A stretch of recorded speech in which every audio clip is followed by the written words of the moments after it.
მივესალმები მაყურებელს და მსმენელს, შეგახსენეთ, ჩვენი მხარდამჭერია სოკარი. გთხოვთ რომ გამოიწეროთ არხი ვიდეო და ლაიქოთ, ეს ძალიან მნიშვნელოვანია არხისთვის და დღეს ჩვენი სტუმარია განმეორებით ფსიქიატრი მარინა კურატაშვილი. დღეს ვისაუბრებთ შიზოფრენიაზე, ძირითადი თემა ეს გვექნება. და დიდი მადლობა რომ მოხვედით, როგორ ხართ პირველ რიგში?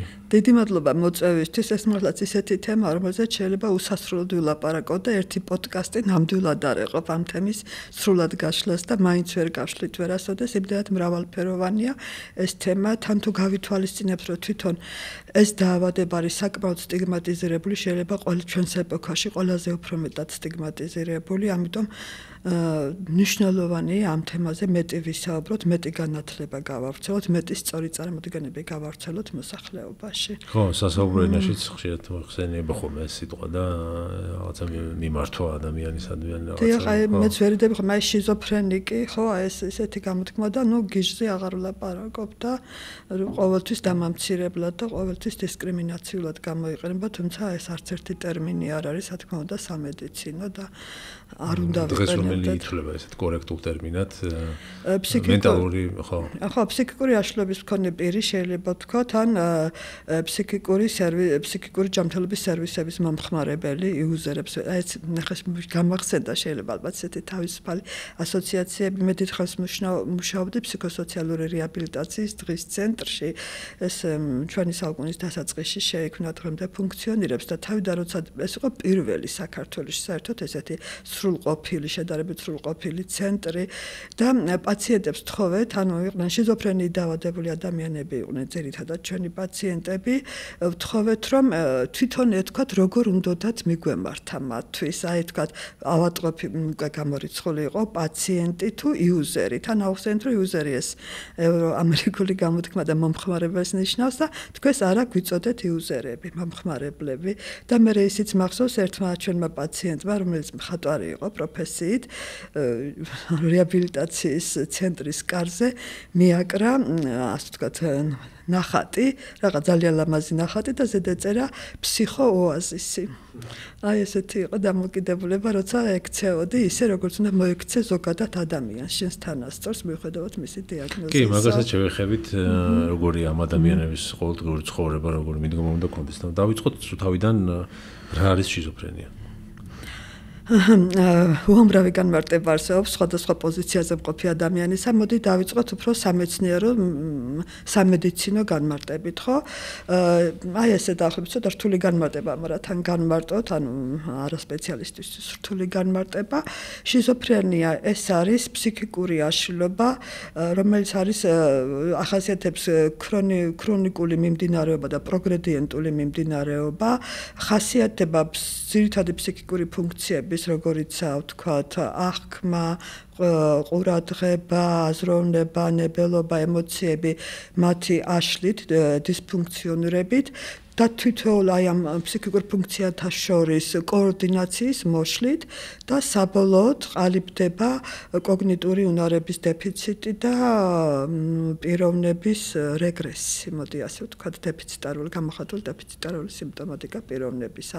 ეხლა არ ვიცი რამდენად გასაგებია ეს განმარტება, ალბათ რთულია, ხო? რთულია, ხო და ფიქრობ სწორად გავიგე თუ არა. კი, მოდი გავშალოთ.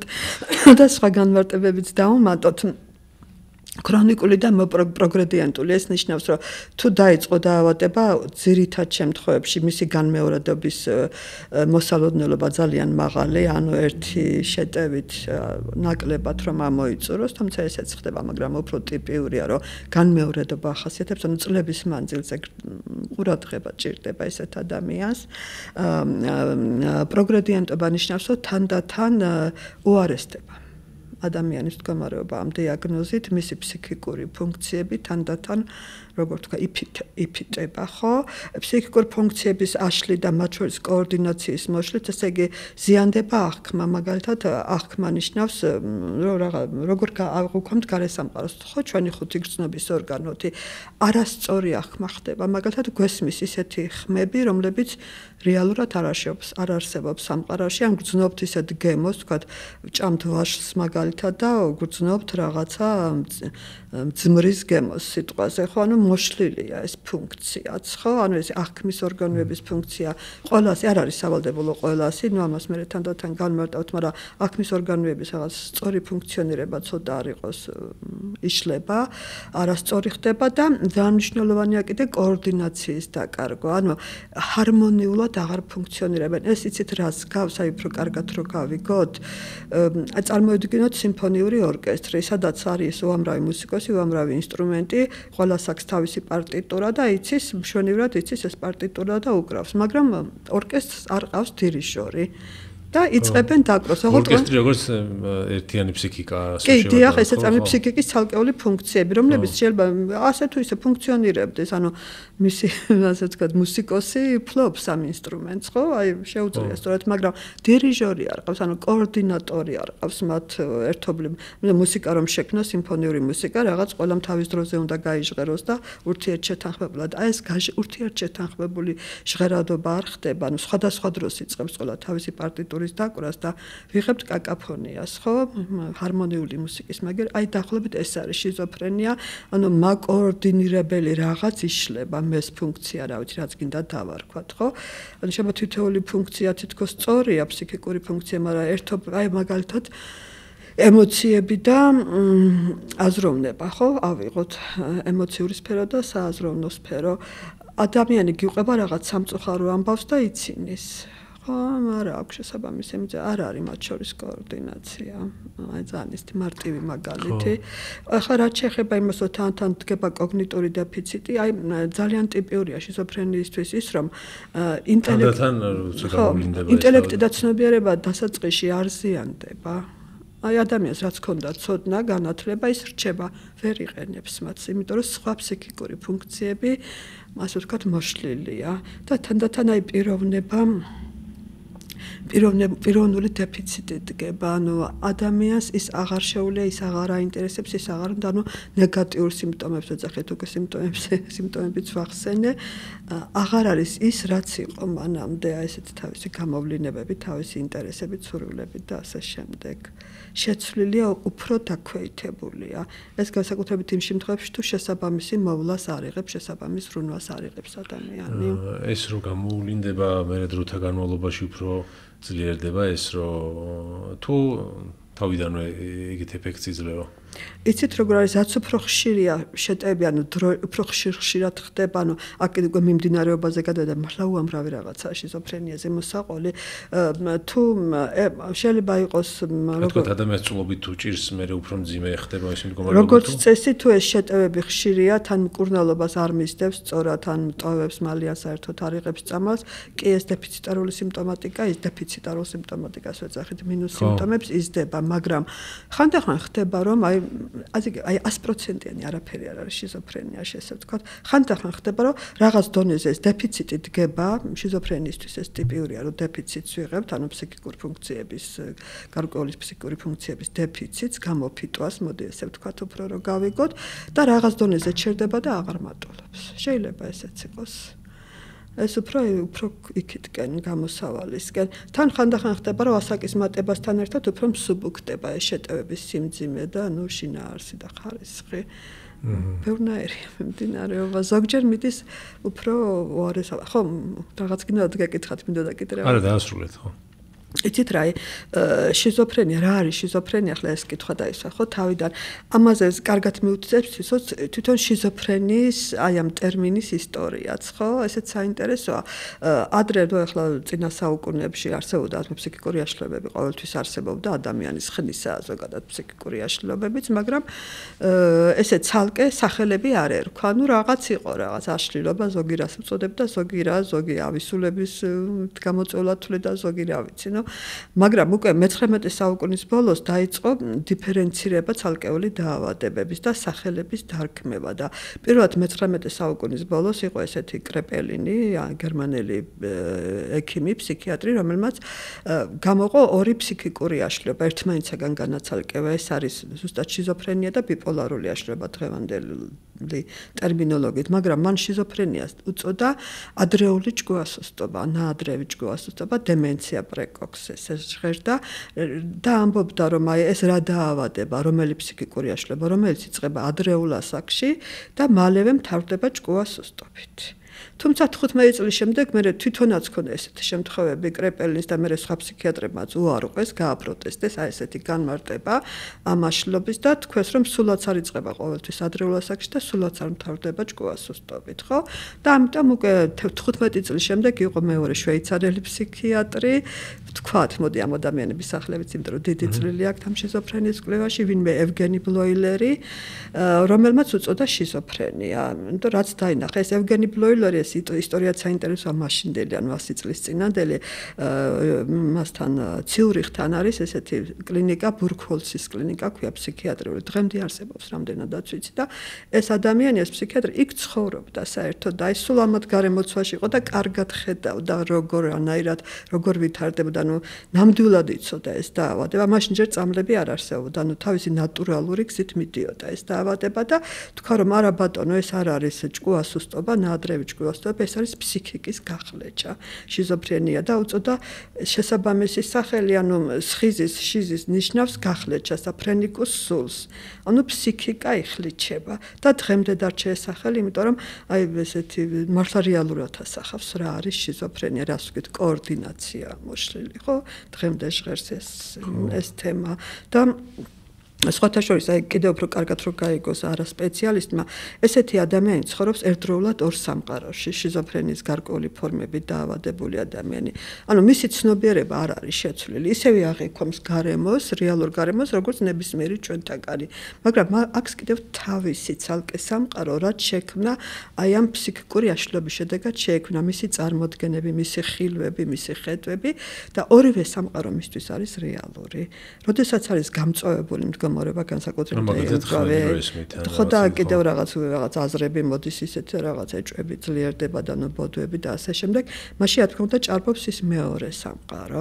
როდესაც გამოდის ამ მდგომარეობიდან მეტად აღიქვამს რეალურ სამყაროს, მაგრამ ის სამყაროც სადღაც გვერდით არსებობს, რაღაც მიზეზის გამო შეიძლება ისევ გააქტიურდეს. ანუ ორ სამყაროში ერთდროული ცხოვრება რეალურად. კლასიკურად შიზოფრენია და ეს ფსიქიკის გახლეჩვა, ანუ შიზოფრენია ზუსტად მაგას მიუდა. ორად ხარ ეს პიროვნების გაურებები და ეგ უკვე ცნობიერების შეცვლა, ცნობიერების დაბინდვა, შიზოფრენიის დროს ცნობიერება ზოგადად არ იბინდება, საღივარ ნათელი რჩება, ცნობიერება ნათელია, ესე მომთხოვე ფსიქიატრები, უბრალოდ თუ ძალიან მწვავეა, ანუ მწვავე ცნობიერება, ანუ ბოდიში მინდა ხომ დავაზუსტო. ცნობიერება, ანუ აღქმის უნარები, ხო? დიახ, სამყაროს შეცნობის სწორად გააზრების უნარი, ასე ვთქვათ, ხო? სადაც ხარ, იცი, ადგილი, დრო, ადამიანები, აღიქვამ, ნუ რომ თქვენ ხართ, აქ ვარ, თბილისში ვარ. ანუ ესენი გააქვს, არ იკარგება.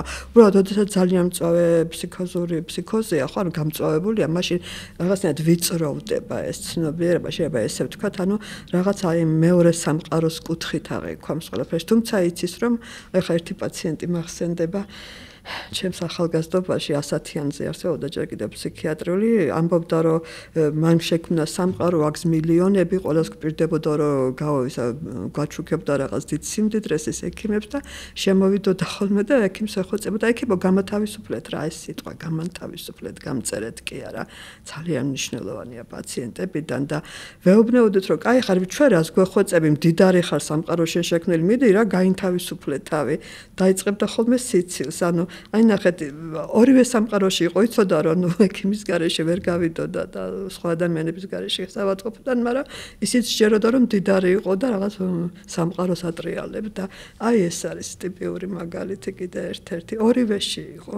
აი ისეთი შიზოფრენია, ისეთი რამე, აი უამრავი რამე შეიძლება ელაპარაკო და ვერ ამოწურო ეს თემა.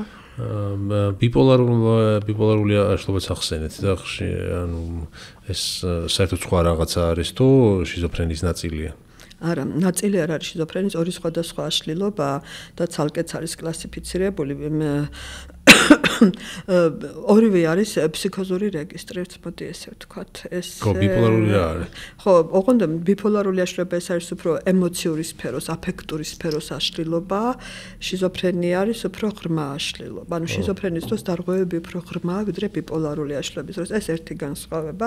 ანუ ბიპოლარულის დროს წამყვანია აფექტური სფერო, გუნებგანწყობის აშლილობა და შიზოფრენიის დროს ფსიქიკური ფუნქციების მოშლა და კოორდინაციის დარღვევა, როგორც თქვი, ხო, უფრო ღრმაა მაინც და კიდე შემდეგი განსხვავება ისაა, რომ შიზოფრენია სხვადასხვანაირად მიმდინარეობს, ხშირია ხოლმე შეტევის მაგვარი მიმდინარეობა, ანუ ადამიანს დაემართება რაღაც მწვავე მდგომარეობაში გადავა, მერე გამოვა მდგომარეობიდან და რაღაც პერიოდი შედარებით კარგათაა, ან ძალიან კარგათაა. ანუ აი ამ მდგომარეობებს შეტევებს შორის შუალედს უწოდებთ რემისიას შიზოფრენიის დროს. ბიპოლარული აშლილობების დროსაც ფაზები ხდება, ხან დეპრესიული ფაზა აქვს ადამიანს, ხან მანიური, ხო? თუ ის არის ორფაზიანი ეს ბიპოლარული აშლილობა და მათ შორის როცა ადამიანი გამოდის რომელიმე ფაზიდან ამას ვწოდებთ ინტერმისიას, ანუ რემისიას კი არა ინტერმისიას, იმიტომ რომ ამ დროს ადამიანი აბსოლუტურად აღიდგებს თავის ყველა ფუნქციას, ანუ ვერასოდეს ვერ მიხვდები რომ მას რაღაც დაავადება ჭირს, როცა შუალედში ნახავ, ანუ ფაზებს შორის შუალედში გამოსულ მდგომარეობაში, ანუ ნაკლებად ზიანდება ფსიქიკა. ნაკლებად დაზიანება ახასიათებს. თუმცა ნახეთ, ასე მკვეთრად გამიჯნული შიზოფრენია და ბიპოლარული აშლილობა არ არის, ამიტომ მაინც ახლოს დგანან ერთმანეთთან და რატომ? ჯერთი რაღაც გარკვეული გადაფარვა მათ შორის არსებობს, იმიტომ რომ არსებობს ბიპოლარული აშლილობა ორივე ფაზა ფსიქოზური სიმპტომები და ფსიქოზური სიმპტომების გარეშე. ანუ ფსიქოზური სიმპტომები, ანუ იგივე ჰალუცინაცია, ბოდვა, ოღონდ ისეთი ღრმა და ისეთი მძიმე არა, ეს კიდე ცალკე სალაპარაკოა, როგორ არის, როგორ ვანსხვავებით. ახასიათებს ბიპოლარულსაც, რაც წესით შიზოფრენიისთვის არის ტიპიური და შიზოფრენის ფორმაც არსებობს, ანუ შიზოფრენი ფორმული ფსიქოზები ესევე ძახით, შიზოაფექტური აშლილობა ქვია, ცოტა განსხვავებული სახელი აქვს ვიდრე შიზოფრენიას, რომელსაც სადაც აი საკმაოდ კარგად ჩანს ეს აფექტური ფაზა, ანუ გუნებგანწყობის ცვლილება, პლუს შიზოფრენიისთვის დამახასიათებელი სიმპტომები და უფრო კეთილთვისებიანად მიმდინარეობს და რემისიებიც უფრო კარგი ხარისხის აქვს ბიპოლარულის მსგავსად, ანუ რაღაც არ არის ესე რა მკვეთრად გამიჯნული და ხანდახან მეც მიჭირს ხოლმე თქვა ეს შიზოაფექტური დაავადება აშლილობასთან მაქვს საქმე თუ ეს არის ბიპოლარული აშლილობა ფსიქოზური სიმპტომით და როგორც კი პაციენტი რომელსაც ბიპოლარულის დიაგნოზი აქვს აი ახლა ბოლო ხანებში მქონდა რამდენიმე ესეთი პრაქტიკული შემთხვევა ჩემ პაციენტებთან დაიწყებს რაღაც ბოდვითი იდეები წამოვა მაშინ ვჩერდები შინაგანად და ფიქრობ არის კი ეს ბიპოლარული ხო არ არის შიზოაფექტური ნუ კიდევ კარგი მკურნალობა ძალიან არ განსხვავდება ერთმანეთისგან და ამით ვიმშვიდებ თავს რომ გამოჩნდება ვნახოთ ხო ნუ აი სადიაგნოსტიკოდ არ არის ესე მარტივი და ესე 100%-ით ვერ იტყვი აი ზუსტად ეს არიან არის კლასიკური შემთხვევები სადაც ამ პრო ზუსტად ეს არის მაგრამ არის ისეთებიც სადაც რაღაც საზღვარზეა დიახ აი თქვენ ახსენეთ რომ ორ სამყაროში ცხოვრობენ და თქვათ როდესაც ეს რემისიის პერიოდია ახსოვს ასეთ ადამიანს და იცის რომ ის სამყარო არ არის რეალური და უბრალოდ მე კარგავს ამ რეალობის აღქმას ისევ თუ ყოველთვის ჯერ არ არის სამყარო რეალურია ნახეთ მანდაც სხვადასხვანაირი ვარიანტია თუ გამოვიდა სრული კრიტიკით ესე ვიძახით ანუ სრული კრიტიკა აქვს ანუ იძახი ახსოვს რაც ქონდა და კაცო აი მინახება კაცო ეს როგორ ვიფიქრე ეს რეები მეჩვენებოდაო მე რა და თან ეცინება ამაზე ან წუხს აი ეს როგორ დამემართა ანუ ეს არის კრიტიკა რეალური არიან ესეთებიც და კრიტიკა ანუ საკუთარი თავის ობიექტურად შეფასება კი დიახ იმ მდგომარეობის ობიექტურად შეფასება არის მეორე ფორმალურ კრიტიკას ვეძახით მაინც არს ამოვნებთ ამ თემაზე ლაპარაკს, ფრთხილად ვახსენებ ხოლმე აი მაშინ რო ესე ფიქრობდი ახლა როგორ და თავს არიდებენ ხედავ ამ თემაზე საბარს. ეს ნიშნავს რომ აი ვეძახით დეზაქტუალიზაციას ექიმები, ანუ ეს აზრები, ანუ ეს ავადმყოფური აზრები აღარ არის წამყვანი, მის ცხოვრებაზე აღარ ახდენს გამის აქციელზე, ხო? ის გამოც ავადმყოფოში ხვდებიან ხოლმე. აღარ ახდენს გავლენას, მაგრამ აი ბოლომდე არ არის დარწმუნებული რომ ასე არის. უბრალოდ ნუ ან ხელი ჩაიქნი, ან ეხლა აღარ აწუხებს და ამიტომ სადღაც მიიძინა მან. და არის შემთხვევები, როცა კრიტიკა არ ჩნდება. ანუ ისე ჯერათ ეს ყველაფერი. არ ლაპარაკობენ ზოგჯერ, იმიტომ რომ მწვავე მდგომარეობაში არ არის არის, მაგრამ კი აი ცოტა წამოქეკავ რაღაცას კითხავ ესეც, ანუ წამოიყარ, იმიტომ რომ ჩვენ ყოველთვის გაინტერესებს ეს აზრები არის თუ არა აქტუალურება, როგორ უნდა უმკურნალო, ხო, როგორ უნდა განსაზღვრო თუ არ იცი მისი ფსიქიკის მდგომარეობა, ეგრევე ისე ვიწყებს ლაპარაკს ამ თემაზე.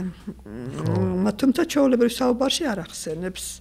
ანუ კრიტიკაც არის სხვადასხვა ხარისხის და კიდე იცით რა ეს არ არის მარტო ჩემი აზრი ადამიანი ანუ შიზოფრენიული აშლილობის დროს ხშირ შემთხვევაში კარგება კრიტიკა საკუთარი მდგომარეობის მიმართ ეს თითქოს ცუდია ხო ადამიანი კრიტიკული უნდა იყოს მაგრამ მეორე მხრივ იცით თითქოს ეს დამცავი მექანიზმია ადამიანმა რო გარედან შეხედოს თავის მდგომარეობას როგორია რა დაკარგა როგორი ქცეოდა შეიძლება ვერ გაუძლოს ამას. ხო. აი არსებობს პოსტშიზოფრენიული დეპრესია, არსებობს ცალკეა გამოყოფილი, როცა აი ადამიანი გამოდის მდგომარეობიდან და გაიაზრებს რაც დაემართა, რაც დაენგრა, მოდი ასე ვთქვათ, ხო? და ვერ უძლებს ამას და თვითმკვლელობის მცდელობებია ხოლმე. საერთოდ შიზოფრენიის დროს 10%-ს აღწევს თვითდაზიანებები, გაცილებით მეტია ვიდრე ზოგად მოსახლეობაში. მარტო ავადმყოფური სიმპტომებით არა აი მერე გააზრების გამოც რომ აი ხელჩაქნეულები თუ შეფასება 0-ზე დადის და იმედი ეწურება ამიტომ არ შეიძლება ადამიანების მიმართ აი ესეთი მიდგომა როგორც არის ხოლმე სამწუხაროდ ხო ალბათ ერთ-ერთი უმძიმესი იქნება ეს იმის გააზრება რომ რაღაცა კონტროლს კარგავს საკუთარ ცხოვრებაზე ხო ალბათ ეს იქნება აი ერთი მაგალითი მახსენდება შეგვიძლია ხო მოვყვეთ ყველაფერი აი 2000 წლების დასაწყისი ადამიანების ანუ სპეციალისტების ჯგუფმა ჩამოვაყალიბეთ ფსიქოსოციალური რეაბილიტაციის ცენტრი ეს გრანტი ქონდა ჰოლანდიური მაშინ არ აგინებდნენ გრანტებს და უცხოეთიდან მოსულ გრანტებს აგენტებად ართვლიდნენ და საკმაოდ უხვად მოგცა გრანტი ჰოლანდიამ და საქართველოს პირველად ჩავქრებთ ფსიქოსოციალური რეაბილიტაცია. ჩვენ არაფერი არ ვიცოდით დამწყებებმა, მაგრამ ძალიან გვინდოდა. რაღაცები ქონდა ნანახი უცხოეთში და ნუ რაღაც წაკითხული და მოვიწვიეთ ერთი შვეიცარიელი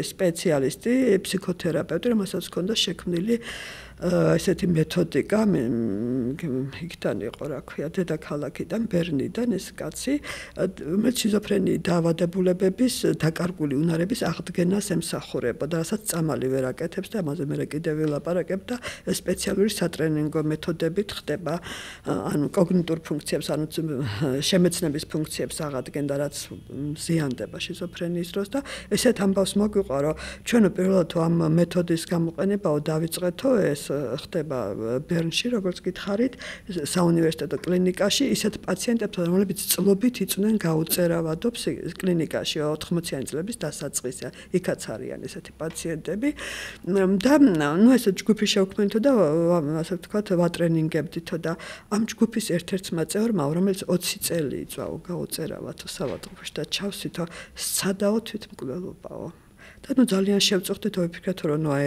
ახალი მეთოდია და ეს რას ნიშნავს და მე რომ ჩაეკითხნენ ამ ადამიანმა უთხრა რომ აი ეხლა გავაანალიზე რომ მე მთელი ჩემი ცხოვრების 20 წელი უაზროდ დავკარგე და ამიტომაც მინდოდა თავის მოკვლაო აი ამის ხო კარგია რომ აანალიზებ მაგრამ ძალიან მტკივნეულია ამიტომ სულ მხარში დგომა უნდა ასეთ ადამიანს და რაღაც სხვანაირად იმედის მიცემ არა ყალბის არამედ რეალურის არ არის მარტივი ეს ძალიან მნიშვნელოვანია ფსიქიატრიაში განსაკუთრებით შიზოფრენიის დროს რისი ცოდნაც გვაკლია სამწუხაროდ ჩვენ ქვეყანაში და იმდენ დროსაც არავინ არ გვაძლევს ნუ სერვისებზე საერთოდ აღარ ვლაპარაკობ შესაბამის სერვისებზე რამე არის თქვათ როგორც არაპროფესიონალმა შეიძლება მოიცნოს ადამიანში ეს მდგომარეობა თქვათ ოჯახის წევრებში მეგობარში და იცით რა აქ უნდა შევახო ისევ შიზოფრენიის დაწყებას ხო ანუ როგორ დაეწყო თუ არ ადამიანს ხო ეს დაავადება მას კითხულობთ შიზოფრენია შეიძლება დაეწყოს ძალიან ზოგადად რა ვიღოთ ორგვარად ნელ-ნელა შემპარავად და მწვავედ თუ მწვავედ დაიწყო აი ამას ყველა ამჩნევს არ ჭირდება ამას რაღაც განათლება და განსაკუთრებული დაკვირვების უნარი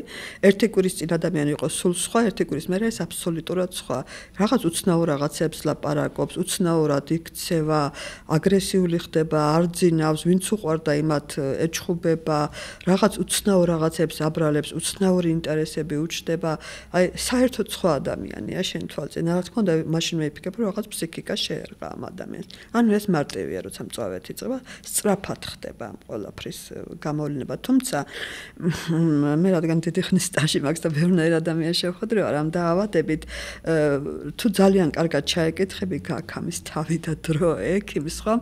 შეიძლება ძალიან ადრეულ ეტაპებზე 1-2-3 წლით ადრე რაღაცა უცნაურობები გაიხსენონ, მაგრამ ეს არის ეპიზოდური. მე ჩვეულებრივ ცხოვრობს ეს, მაგრამ რაღაცა აი მაგალითია აღწერილი ერთი ადამიანმა, რომელსაც 3 წლის მერე შიზოფრენია დაუდგინდა, გამოვლინდა მწვავედ, 3 წლით ადრე ახლა იხსენებდნენ ახლობლები, რომ უცბად წამოხდა და ნათურა გატეხა. ახსნა არ მისცა და მე ჩვეულებრივ აი რატორისთვის, მაგრამ დაამახსოვრდათ ისეთი მკვეთრი საქციელი იყო. მეორე რომელიც თვითონ მომიყვა, სანამ აი რაღაც სიმპტომები წამოვიდოდა 2 თუ 3 წლით ადრე, ასევე ქონდა განცდა, სრულიად მარტო ყოფს, რომ ოთახში იჯდა ვიღაც უცხო ადამიანი და მას დაუწყო საუბარი. რამდენიმე წუთი ქონდა განცდა თუ ხედავდა? არა, განცდა გაუშვდა, ის მარტო არ არის, ვერ ხედავდა. არა, საქმეც მაგაშია, აი რაღაც ეს უცნაური რაღაცები. აი მქონდა განცდა, რომ ეს სრული რეალური განცდა, რომ ჩემს გარდა კიდე სხვაა ოთახში და დაუწყო მას საუბარი. ჩვეულებრივ მიმართვა როგორც რეალურ ადამიანს. რამდენიმე წუთის მერე უცბად მოიაზრა, აი მე ვის ველაპარაკები, ხო არავინ არ არის. მე თვითონ დაამახსოვრდა. ხო, აი ესეთ რაღაცები შეიძლება ნახოთ, მაგრამ შეიძლება ვერც. ანუ ამას კარგად უნდა ჩაკითხო, მანაც უნდა გაიხსენოს. ეს მწავე დაწყება, ანუ ეგრევე მიხვდები, იმიტომ რომ სხვა ადამიანი კიდეგას თვალწინ, რაც იყო ერთი კვირის წინ მაგალითად და მეორე შემპარავი ქრონიკული დაწყება, ეს შეიძლება თვეები კი არა, რამდენიმე წელი მიმდინარეობდა, ესე ნელ-ნელა ჩუმჩუმად, მაგრამ როცა შეხედავ ეს იწყება ხოლმე უფრო პუბერტატულ ასაკში ეს დაწყების ასაკსაც ვიტყვით ალბათ. გარდატეხის ასაკში ხო? კი, დიახ, აი 14-დან 35 წლამდეა ყველაზე ხშირი გამოვლენის ასაკი, თან მამაკაცებში უფრო ადრე ხდება, ვიდრე ქალებში, ესეა სტატისტიკის მიხედვით. აი ადამიანი რაღაც თვისებებს კარგავს, მაგალითად, აი ემოციები ხდება ფერმკრთალი. აი სახეზე ეს სახის გამომეტყველება ხო სულ გვეცვლება ემოციები და რაღაცა თითქოს ერთფეროვანი ხდება და ნაკლებად იცვლება არ მიყვება რაღაცას გვიყვება და სახე გაშეშებულია ხო მე ის ვინც უყვარდა კარგად იყო იმის მიმართ რაღაცა დისტანციას ხებს და რაღაც ბრალდებებს უყენებს რაც არარეალურია ხო უჩნდება უცნაური ინტერესები მე შორდება იმ რაღაც თავის სამეგობრო წრეს და ნაკლებად სურს მათთან კონტაქტი უფრო ჩაკეტილობისკენ მიდრეკილი ხდება აი რაღაც სურვილებრივი ქონდა ინტერესები გეგმები აღარ საუბრობს ამაზე და არც არაფერს არ აკეთებს მის გასაკეთებლად და სადღაც 2-3 წლის მერე რომ შეხედავ თქვა 18 წლის ბიჭს და შეადარებ როგორი იყო 15 წლის ასაკში ორი სხვადასხვა ადამიანი აქაც მაგრამ აი ესე ხანგრძლივი ნელ-ნელა მატულობს და ნუ მე კიდევ მეც მქონია ეგეთი შემთხვევები რომ მომიყვანეს ბიჭი 17-18 წლის იყო დედამ რომელიც ასევე ექიმი იყო და გრძნობდა რომ რაღაც ხდებოდა ამ თავისი შვილის თავს მაგრამ სახელს ვერ არქმევდა მეც აი საიდან აღარ ჩავეძიე ნუ შიზოფრენის დიაგნოზი რო დასვა თავისი სიმპტომები აქვს მოკლედ ის უნდა კრიტერიუმები აქვს ამას უნდა აკმაყოფილებდეს ისე ვერ დასვა ამ დიაგნოზს აი ხედავ რომ არ არის ჯანმრთელი მოკლედ ფსიქიურად, მაგრამ ვერც დიაგნოზს ვერ ვსვამ და ამიტომ მივაბარე ასე ვთქვათ ფსიქოთერაპევტს, რომ მას კვირაში ერთხელ მაინც ესაუბრა.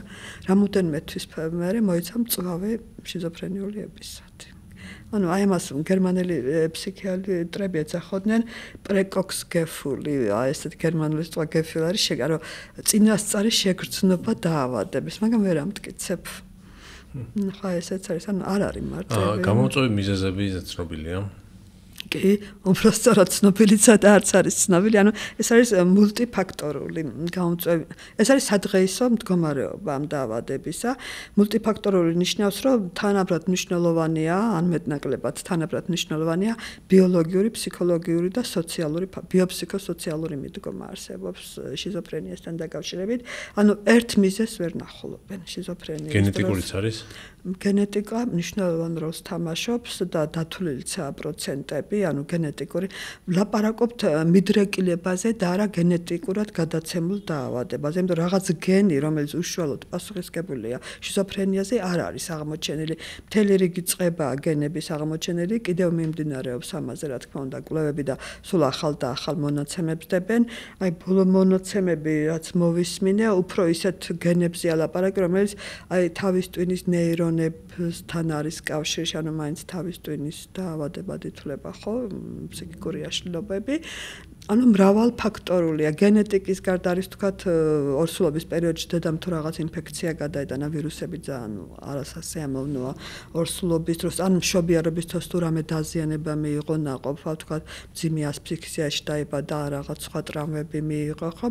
ესეც შეიძლება იყოს, ან ადრეულ ასაკში გადაეტანა რაღაც ტვინის ინფექციები, ხო? ან რაღაც ესეთი დაავადებები, რაც თავის ტვინზე ცუდად აისახება. ეს ყველაფერი არის ბიოლოგიური ფაქტორები. ნახეთ, ლაპარაკობენ აი შიზოფრენიის განვითარებისა სტრეს-მოწყვლადობის თეორიაზე, ანუ ადამიანს აქვს აი ბიოლოგიური, ფსიქოლოგიური და სოციალური არა, როგორ ვთქვათ, უსიამოვნო ფაქტორების ერთობლიობით იქმნება მოწყვლადობა. ეს სიტყვა გასაგებია, მოწყვლადობა. ანუ რო ვთქვათ, გრძნობელობა, ხო, რა ვიცი, რა დიათეზი, რა ვიცი, ეს მსმენელმა რო გაიგოს, კიდევ ვინც არ იცის ეს სიტყვა. აი ამ სამი ფაქტორების ერთობლიობით იქმნება მოწყვლადობა და ნახეთ, როდის ხდება შიზოფრენიის მანიფესტაცია, გამოვლენა. როდესაც მოწყვლადობა არის დიდი, ანუ ამ ბევრი უსიამოვნო ფაქტორი დაგროვდა ერთად სხვადასხვა სფეროდან და პატარა მცირე რაღაც სტრესი უნდა განიცადოს ადამიანს, პატარა სტრესმაც კი შეიძლება გამწვავება გამოიწვიოს, ანუ შიზოფრენიის მანიფესტაცია. მაგრამ თუ მოწყვლადობა დაბალია, ანუ რაღაც ადამიანს ბედმა გაუღიმა და არაფერი ისეთი არ შეხვდა, რომელიც რაღაც აზიანებს, მას მაშინ საკმაოდ დიდი უნდა იყოს სტრესი, რომ მას შიზოფრენია ჩამოყალიბდეს. ხო, ახლა აქ უკვე გადავედით რამდენად ხშირია, ნუ რამდენად მეტი ალბათობაა, რომ თქვა შიზოფრენია დაგვემართოს, ეს ალბათობა გვაქვს ყველას. არის 1% მოსახლეობაში. აი მეც თქვენს და ნებისმიერს გვაქვს 1%-იანი შანსი, რომ ოდესმე დაგვემართოს შიზოფრენია. ნუ როგორც თქვი 35 წელსასაკამდე ყველაზე ხშირია, მე უფრო იშვიათად, მაგრამ გამორიცხული არ არის, ხო? მაგრამ თუ აი გენეტიკურად, ანუ სისხლით ნათესეებში გყავს ამ დაავადებით ადამიანი, მაშინ იზრდება. თუმცა არ არის 100%-იანი, ესეც მაგალითად ყველაზე უფრო მსგავსი გენეტიკა აქვთ, კი არა ერთნაირი გენეტიკა აქვთ, ერთკვერცხუჯრედიან ტყუპებს, ხო? რომელიც იდენტურები არიან, ვერც გაარჩევ, ხო, ერთმანეთს. გენეტიკაც ზუსტად ერთნაირი დაყვებათ, მაგრამ მანდაც კვლევებია ჩატარებული ესეთ ადამიანებზე. ალბათობა, რომ თქვათ ერთ ტყუპის ცელს დაემართა შიზოფრენია, მეორესაც რო დაემართოს, არის მხოლოდ 50%. აი ფენოტიპურად, გენოტიპურად არის უფრო მეტი 80%-ამდე, მაგრამ ვლინდება 50%-ში მეორეშიც. ანუ არ არის ეს მხოლოდ გენეტიკა, არ არის საკმარისი, რომ შიზოფრენია დაგემართოს. თუ გენეტიკაში გიზრის ეს და აგერ შენ სტოპის ცელს დაემართა, არ არის საკმარისი ფაქტორი. ამას ემარტება სოციალური და ფსიქოლოგიური ფაქტორებიც. აი, როგორი შეხედულებებით გაიზარდა, როგორი რწმენები ჩამოგიყალიბდა, ანუ რა არის შენთვის განსაკუთრებით სტრესული, მტკივნეული და რა არ არის. როგორი თავდაცვის მექანიზმებია გაქვს და სტრესის გამძლეობის მექანიზმები გაქვს.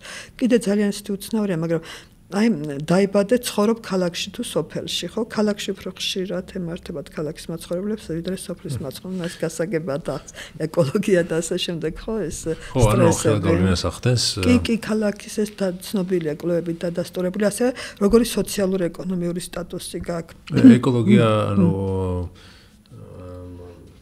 მარტო ჰაერის დაბინძურება იგულისხმება აქ თუ ტემპი ცხოვრების სტრესი და ორივე ზუსტადია.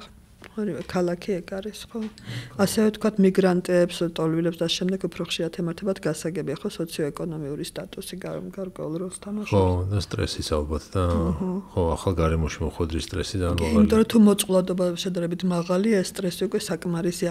თუმცა როცა უკვე გაქვს ეს დაავადების დიაგნოზი გაქვს, მაშინ აი ისეთი ფაქტორები და ხარ რემისიაში, ხო? ნუ კარგად ხარ რა. არ გაქვს ახლა ეს გამოვლინებები ქცევის მხრივ და ისედაც, მაგრამ აი პატარა სტრესული მომენტი, რაც ჩვენთვის, ვისაც არ გვაქვს ეს დაავადება, არაფერს არ ნიშნება, 5 წუთით გაბრაზდეთ და დაგავიწყდეს, მათთან შეიძლება დაავადების გამწვევების მიზეზი გახდეს. აი ესეც არის ხო. წამლები როგორ მუშაობს ასე დროს? კარგად მუშაობს. ესე იგი, ანუ რა შვება წამალი? ნეიროქიმიურ დონეზე ერევა, აქ რო ვილაპარაკეთ აქ მიზეზებზე შიზოფრენიის, არის კიდევ ნეიროქიმიური მიზეზები, ანუ სხვა თეორია არსებობს თუ რა იწვევს ამ შიზოფრენიის სიმპტომებს და ერთ-ერთი კი არა ხა წამყვანია მაინც დღეს კიდევ დოფამინური თეორია, ანუ დოფამინის რეცეპტორებზე ლაპარაკეთ, ადრეც ვილაპარაკეთ, ეს ცოტა ისეთ სპეციფიური სფეროა, როცა ხდება დოფამინის სიჭარბე ან პირიქით ნაკლებობა. ნუ გარკვეულ უბნებში თუ დოფამინის სიჭარბეა, მაშინ არის უფრო პოზიტიური სიმპტომები, ანუ ეს ბოდვები, ჰალუცინაციები და ასე შემდეგ სახეზე. თუ გარკვეულ უბნებში, ოღონდ უკვე სხვა უბნებში დოფამინის ნაკლებობა, მაშინ ეგ ეწოდებული ნეგატიური მინუს სიმპტომები ჭარბობს, რომელიც ასევე დამახასიათებელია შიზოფრენიისთვის და წამლები ზუსტად ძირითადად ეს ანტიფსიქოზური წამლები ერევა ზუსტად აი ამ დოფამინზე მუშაობს. თუმცა იქ არის კიდევ სხვა რეცეპტორებზეც ლაპარაკი. ნუ მე რაღაცა შემოვა თეორია, მე უარყოფენ, მე აღმოჩნდება რომ არც ისე მნიშვნელოვანია, რაღაც სხვა არის. ნუ ჯერჯერობით მაინც წამყვანია დოფამინური თეორია და წამლები ძირითადად აქეთკენაა მიმართული, რომ ამ დოფამინის დონეზე და რეცეპტორებზე მუშაობენ და რეალურად იძლევიან შედეგს. და შეუძლიათ ჩვეულებრივი სრულყოფილი ფუნქციონირება ესეთ წამლების დახმარებით ადამიანს ვისაც იმე დიაგნოზი აქვს. ისევ ორმაგი პასუხი. ესე იგი, თუ ეს არის დასაწყისი დაავადების, ხომ, აი პირველი ან მეორე შეტევა და პაციენტიც დამყოლია, ძალიან მნიშვნელოვანია პაციენტის ინდივიდუალური თვისებები, რა თქმა უნდა, დამყოლია და ჩაიტარებს მკურნალობას, შეიძლება აღდგეს, ანუ დაუბრუნდეს ძველ ცხოვრებას, გადავიდეს რემისიაში და აღდგეს, ხომ, მის ძველ მდგომარეობას და თუმცა აქ არ გამოირიცხება განმეორებითი შეტევის რისკი, რა თქმა უნდა. უფრო მეტად იცით რა შეიძლება ხა თემაზე გადავდივარ, მაგრამ კვლევებია ჩატარებული გამოსავალზე, შიზოფრენიის გამოსავალზე. აი ხალხში ხო გავრცელებული ძირითადად რომ აი თუ შიზოფრენია დაგემართა, ნუ იმიტომაც არის სტიგმატიზირებული და არ ლაპარაკობენ ჩამოწერილი ხარ რა, აწი რაღაც უნდა მიაღწიო, ხო, იქნები და იქნები ავატყობი. აღმოჩნდა რომ შიზოფრენიის დაავადების შემთხვევაში 20-დან 25%-მდე ადამიანებისა ჯანმრთელდება, ანუ უბრუნდება ფუნქციონირების ჯანმრთელ დონეს. ასე ვთქვათ, ხო?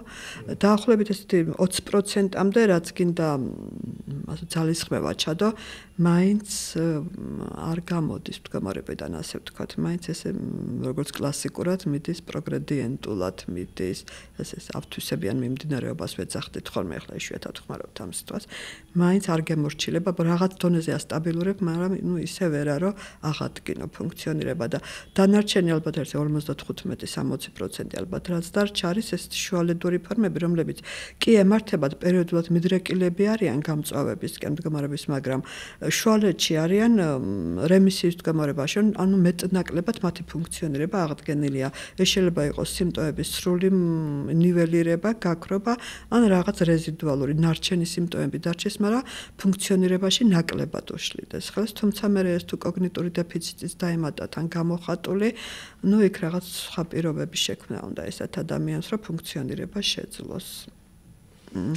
ანუ ნახეთ როგორ არის ახლა ჯანდაცვის სოფლიო ორგანიზაციის მონაცემებს კითხულობდი აქ წამოსვლამდე და პირდაპირ უწერიათ რომ შიზოფრენიით დაავადებული ადამიანებში 3-დან 2 ვერ იღებს შესაბამის სერვისს. წარმოიდგინეთ 3-დან 2 ვერ იღებს მთელი მსოფლიოს მასშტაბით. მაგრამ თუ ხელმისაწვდომობა იქნება შესაბამის სერვისებზე საყოველთაო, შიზოფრენიით დაავადებულებიდან 3-დან 1-ის აღდგება, გამოჯანმრთელდება. ანუ ეს 30%-ია, ხო? ოღონდ თუ ექნება შესაბამის სერვისებზე ხელმისაწვდომობა. გადავდივართ უკვე სხვა თემაზე, რა არის ეს სერვისები, რაც გჭირდება გარდა წამლებისა, ხო? ხო.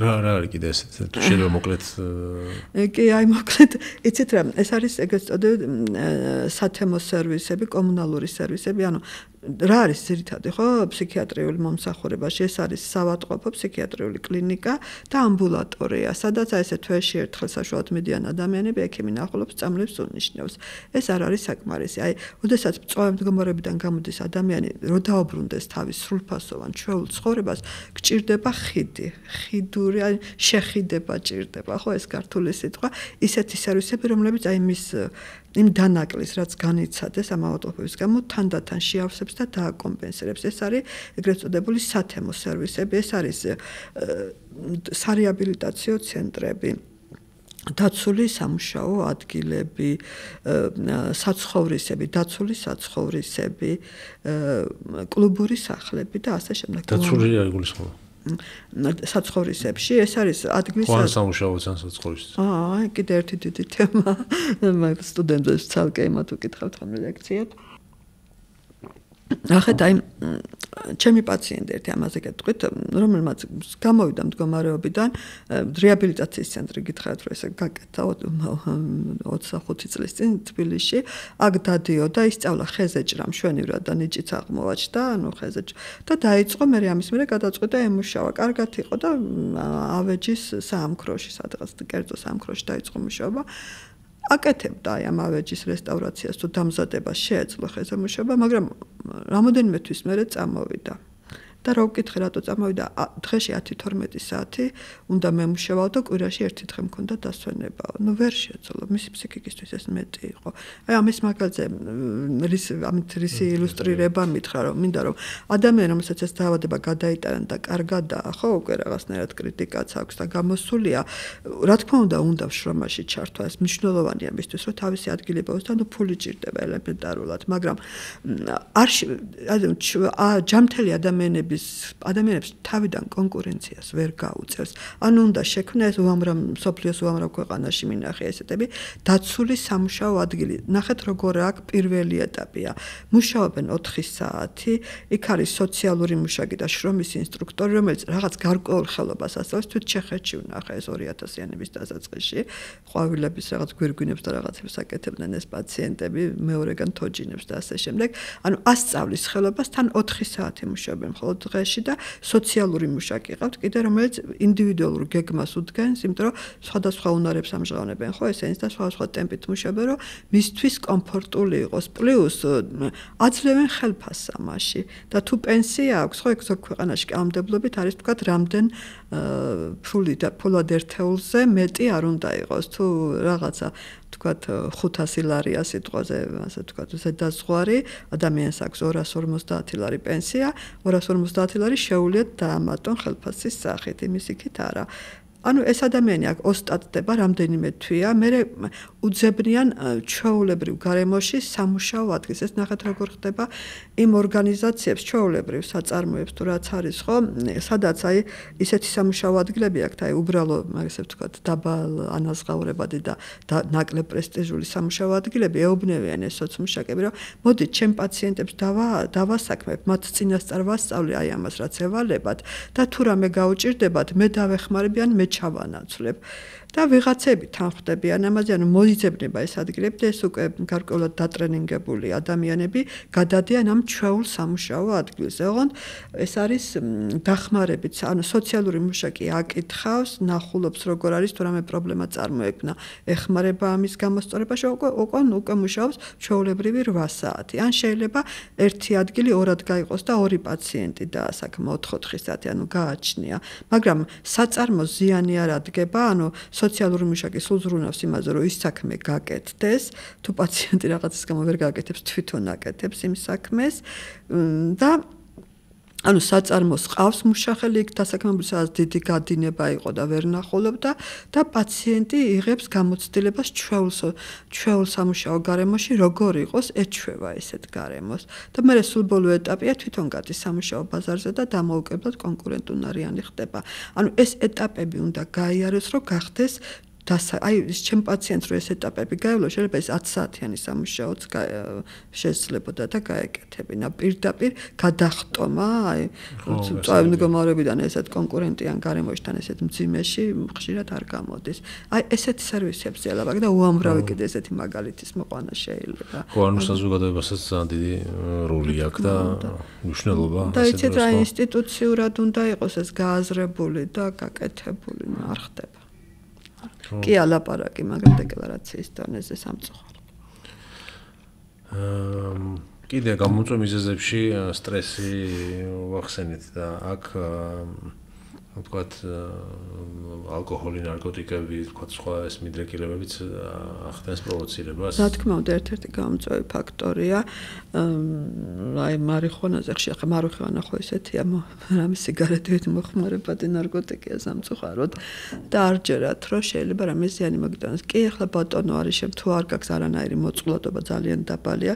შეიძლება მთელი ცხოვრება ეწეოდა და არც არაფერი, მაგრამ თუ მოწყვლადობა მაღალია, საკმაოდ ასტიმულირებს манифестациას და ავადების და მე მქონია შემთხვევებისაც უკვე გქონდა ახლა ხომ იყო ჩემი პაციენტი წელიწად ნახევარი თავისუფალი იყო შეტევისგან მუშაობდა თან და მე გადავწყვიტე რა ახლა კარგად ვარო რომ თვითონ მომიყვა წამლებს თავი დავანებე ოღონდ წამლებს იღებ და რაღაც პერიოდი წამლები უნდა გაყვეს წლობით თან და წამლები ვარ დავლეო და მომენატრაო რა მარიხუანაო და მოკლედ ვისი ამოვნეო ამიტომ მოხდა საავადმყოფოში წელიწად ნახევარი ჩაყარა წყალში რო ეტვიან ხო მაგრამ ნუ ახლა პირობა დამიდო რომ მიხვდა და გაიაზრა ნუ ნახოთ რა თქმა უნდა აპროვოცირებს კარგი შესაძლოა გავაკეთოთ სოკარი შეკითხვა გვაქვს ესეთი შეკითხვა გვაქვს ხოლმე რუბრიკა შეისვენე დავის ენერგიით და როგორ ისვენებთ წინაზე ვიყავ ჩვენთან სტუმრად მაშინაც გითხეთ ეს და მაშინ თქვით რომ ფეხიცი არ უნდა საუბარი ბუნების წიაღშეო ამდენ ხშირად ახერხებთ ვერაფერ ვახერხებ სამწუხაროდ თბილისში ბუნების წიაღის რა მოგახსენოთ მიწევს ერთად ამ ქალაქში ყოფნა და ხო სამუშაო გრაფიკი ისეთია რომ არ გამომდის აი თუ შობულების პერიოდში სადმე მოახერხებ და გახვალ კი ბატონო ისე ფეხით გადაადგილებას ვცდილობთ ხოლმე? კი, მიყვარს ფეხით სიარული, თუ რა თქმა უნდა დრო მაძლევს ამის საშუალებას და ფიზიკური, ამინდი და ფიზიკური მდგომარეობა. ხო, აქ თბილისში ცოტა რთულია ეგეთი რაღაც. მე სხვა ალტერნატიული დასვენების მეთოდი მაქვს, აი არაფრის კეთება, როცა დავიღლები და რაღაც საინტერესოს წაკითხვა, რაც მაინტერესებს. ხანდახან შეიძლება ესეც საპრინციპერების დონის ფილმების ყურება, იმიტომ რომ აი გონებამ დაისვენოს და მაგრამ გონებას ვასვენებ მაგით. ხო, ეგ უკვე არაპროდუქტულია, მაგრამ ნუ გჭირდება ზოგჯერ კი, როცა ვერ ვახერხებ სხვა უფრო ჩემთვის სასიამოვნო დასვენების ფორმას. კარგით.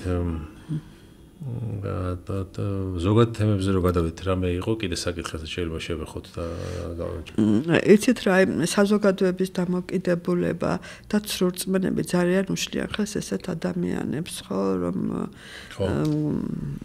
ანუ იპოვოს რა, ადამიანისთვის თავარია თავი იგზნოს საზოგადოებაში ღირებულ წევრად.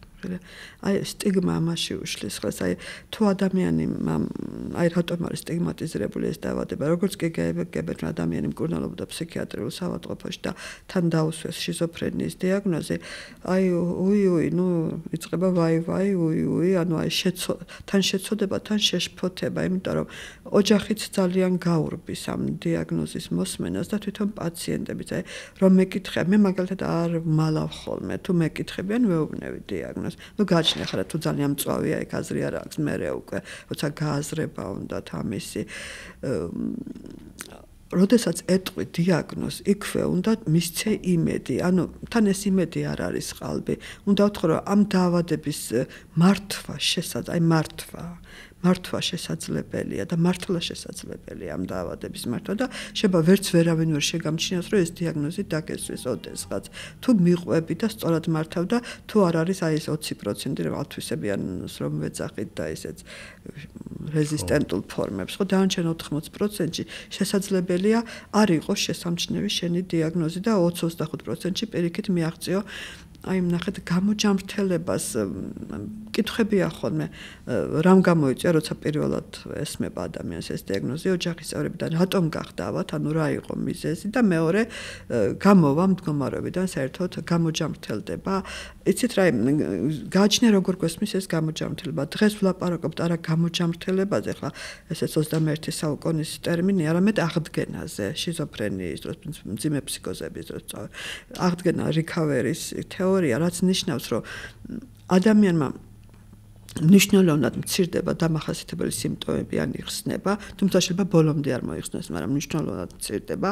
ადამიანს შეუძლია სწავლა ან მუშაობა, ანუ საზოგადოებაში თავისი ადგილის რაც სჭირდება, ან სწავლობს ან მუშაობს, აგრძელებს, ცხოვრობს დამოუკიდებლად, არ ჭირდება მუდმივი კონტროლი და მხარდაჭერა სხვების მხრიდან, მინიმალური დახმარება ჭირდება, მხოლოდ რაც ყველას გჭირდება ზოგჯერ და აქვს თავისი სამეგობრო წრე, თავისი წრი აქვს, სადაც შეუძლია დასვენება, გართობა და რაღაცა სიამოვნების მიღება. ეს არის აღდგენის 4 კრიტერიუმი. თუ ადამიანი ამას ახერხებს, მას აქვს შიზოფრენიის დიაგნოზი და ეს მოახერხა, ჩათვალეთ, რომ ეს უკვე ჯამრთელია. შეუძლია იყოს სრულფასოვანი ადამიანი, ხო? და ეს არ არის ეს, რომ თუ დაუსვეს დიაგნოზი, დამთავრდა ეს ვერასოდეს გამოჯამრთელება, ვერასოდეს ვერ გახდება ღირებული წევრი საზოგადოებისა. ანუ ეს დამოკითა საშიშროებაზე რომ ლაპარაკობენ, აი გამიგია რომ კაცო ეს შიზოფრენიკია და გარეთ რატო უშვებენ ამ შიზოფრენიკებს, ყავდეთ რა დამწყდაულები. გაგიგიათ ალბათ ესეთიც. მithumedes თუ რაღაც დაიწერა რომ ადამიანმა ვისაც დიაგნოზი ქონდა რაღაც დააშავა, მაშინ ეს ისე ვიწყება. მე რომ მეზობლად არ უნდათ ესეთი ადამიანი, აი შემხოდრია მეც რომ აი მეზობელი და რაღაცა კი ახლა უსიამოვნოა ზოგჯერ რაღაც, მაგრამ აი თუ არის მოვლის სწორი და საკმარისი სერვისები აღარ არის ის შემაწუხებელი საზოგადოებისთვის და არც არიან შემაწუხებლები ძირითად შემთხვევაში. ასიდან ერთიც რომ იყოს შემაწუხებელი, ის უფრო ჩანს, ვიდრე ეგრეთ წოდებული ჯამრთელი ადამიანი, რომელიც ბევრად უფრო მეტნი არიან, ხო, ესეთები. ანუ საზოგადოების დამოკიდებულების შეცვლა ამისთვის აი ეს ალბათ ეს ჩვენი პოდკასტიც პატარა წვლილს შეიტანს ამაში, უნდა იყოს ამაზე ინფორმირება, ადამიანებმა უნდა გაიაზრონ ეს სწორი მოვლის შემთხვევაში და უნდა მოვთხოვოთ სახელმწიფო სამსერვისების შექმნა, ვისცალი ამისთვის, გეტყვი იმდენი პრობლემა გვაქვს და მე თვითონ მომისმენი ამაზე, რა დროს ფსიქიურად დაავადებულებებია იმდენი პრობლემა აქვს ქვეყანაში. სულ ეს მესმისაც ფსიქიატრი ვარ და ანუ სამწუხაროდ ეს უნდა შეიცვალოს. თითქოს რაღაცა ყველა პრობლემისადმი ეგ დამოკიდებულება არის. რაც სფეროც არ უნდა იყოს, რა დროს ეს არის იმდენი პრობლემა ქვეყანაში და ბოლოს რომელია მთავარი პრობლემა. აი ეგ დანიშნულოვანია. აი ის მინდოდა მე თქვა ერთი ძალიან საინტერესო შემთხვევა წავიკითხე ერთი ამერიკელი ავტორის წიგნში, რომ 70-იან წლებში მიმდინარეობდა ამ ვიღაცამ Google-ის ბუდეს გადაუფრინა ამ ფილმის გადაღება. ყველამ ვიცით ხო ეს ფილმი ცნობილი ფილმია, ოსკაროსანი და მიდიოდა თურმე ორეგონის შტატის ფსიქიატრიულ საავადმყოფოში იღებდნენ თურმე ამ ფილმს 70-იან წლებში და პროდიუსერებს ჩაფიქრებული ჰქონდათ, რომ აი მასობრივ სცენებში გამოიყენებინათ თვითონ საავადმყოფოსება პაციენტები. მაგრამ რაღაცა მსჯელობის შემდეგ უარი თქვეს ამ იდეაზე და აი როგორ ფიქრობთ, რატომ თქვეს უარი? ალბათ ეთიკური პრობლემა იყო მანდ. რომ თქოთ იმათი ანუ ისინი თანახმოვანდა ყოფილიყვნენ ფილმში მონაწილეობას და შეიძლება ადეკვატური არ არის ადამიანი, როცა კლინიკაში ემწუთას და ადეკვატური პასუხი ვერ გაქცეს და სრულიად საპირისპირო იყო მიზეზი. კერძოდ პროდიუსერებმა თქვეს, რომ ეს ადამიანები არ გამოიყურებიან საკმარისად უცნაურებად, საკმარისად გიჟურად და ამიტომ არ შეესაბამებიან საზოგადოებაში არსებულ წარმოდგენებს ფსიქიურად დაავადებულებებს. ანუ იმაზე უფრო ჯამრთელად გამოიყურებიან, ვიდრე საზოგადოებას აქვთ მასზე წარმოდგენა. აი ეს არის საზოგადოებრივი სტიგმა. და მე იცით რა ხდება, მე თვით სტიგმატიზაცია იწყება, რომ მე რო ჩემგან რო ელოდებიან რაღაც აი ესეთი ვიყო, ესეთი უცნაური და რაღაც ამოვარდნილი, ვიღებ ამას, თვით სტიგმატიზაცია ქვია, თვით შეფასება ეცემა და ვიღებ, რომ აი მე უთქვიათ პაციენტს, იცი რა, აი რა გინდათ, მე ხო ავათავარ. ამაგ ძალიან მეჩხუბებ ხოლმე მაგ დროს რას ნიშნავს ავატახარ ადამიანი არ ხარ, ანუ აი ამ იარლიყი არ უნდა მიაწებოა და აი ეწებებათ იარლიყები, შიზოფრენიკი იარლიყის უკან დგას ადამიანი, ისევ ის ადამიანი, უბრალოდ რაღაც დაემართა, რაღაც ფსიქიკის პრობლემები გავშთა, მაგრამ პიროვნული ბირთვი რჩება იგივე. მიცით რამდენჯერ დამინახია, რომ რაც იყო ადამიანი ავად გახდომამდე, ძირითადი კეთილი იყო, რჩება კეთილი ავად გახდომის მერეც. ინტრიგანი იყო და ჯიუტი იყო, ეგეთივე რჩება ავად ყოფიც. ეგეთივია. პლუს რაღაცა ემოტება ანაგდება, ანუ პიროვნული ბირთვით რჩება იგივე. ხო, აი ეს ინტერესантно. ხო, და ეს ანუ უნდა დაინახო, უნდა ეკნო. იცით, აი ჩემ პაციენტებთან აი ძალიან ვინც ახლა რეაბილიტაციაში გვიმუშავია, გვემეგობრებიან ჩვენი პაციენტები ყოფილები, ბევრმა უკვე თავისი ცხოვრების გზა მონახა, ახლა აღდგენაზე ვლაპარაკობდი. ისეთ აღდგენა აი რას გულისხმობს რეაბილიტაციისგან განსხვავებით, რომ რეაბილიტაციის დროს ქმნის სერვისებს და ადამიანს გარედან ეხმარები, რომ ეს დაკარგული უნარები აღიდგინოს, ხო, ფუნქციები აღიდგინოს და ეს აღდგენა უფრო არის შინაგანი პროცესი, ანუ რაღაცა ბევრი შეტევების გადატანის მერე, ბევრი კატასტროფების მერე ადამიანი თვითონ შინაგანად იწყებს თავის თავზე მუშაობას და დაფიქრებას. თქვათ, სასოწარკვეთაში კი არ ვარდება იტყვის, რომ კარგი, მე ეს დამემართა, მოდი ახლა ნახო გამოსავალი. ნუ რა თქმა უნდა, მანამდე სპეციალისტები ეხმარებიან აქამდე მისვლაზე და პოულობს ახალ შინაარს, ახალ საზრისს. თქვათ, თუ იყო სიტყვაზე სკოლის პედაგოგი სანამ გახდებოდა, თქვათ, ეხლა შეუძლია იმუშაოს რაღაც ოფისში დამლაგებლად და ეს იყოს გამოსდიოდეს კარგად და მას აფასებდნენ და თავისი ადგილი ნახოს. ანუ საჭიროა დამლაგებელს ისევე საჭიროა როგორც პედაგოგი, ხო? და დაინახოს და მიიღოს ეს როლი და ახალ როლში შევდეთ, სადაც ისეთივე ღირებულია, როგორც მანამდე იყო. უბრალოდ შეიცვალა, თქვათ, პროფესია. ან რაღაც ესეთი. ანუ ეს არის აღდგენა, რომ შინაგანი პროცესი და ამაში უნდა დაეხმარო ადამიანს. ნებისმიერ ეტაპზე შეიძლება ეს მოხდეს. აი ახლა ერთი პაციენტი მყავს, მე მგონი უკვე ბევრს ლაპარაკობთ და იმდენი მაგალითები მაქვს, მართლა განუსაზღვრო ამოუწურავი თემაში საფრთხეა.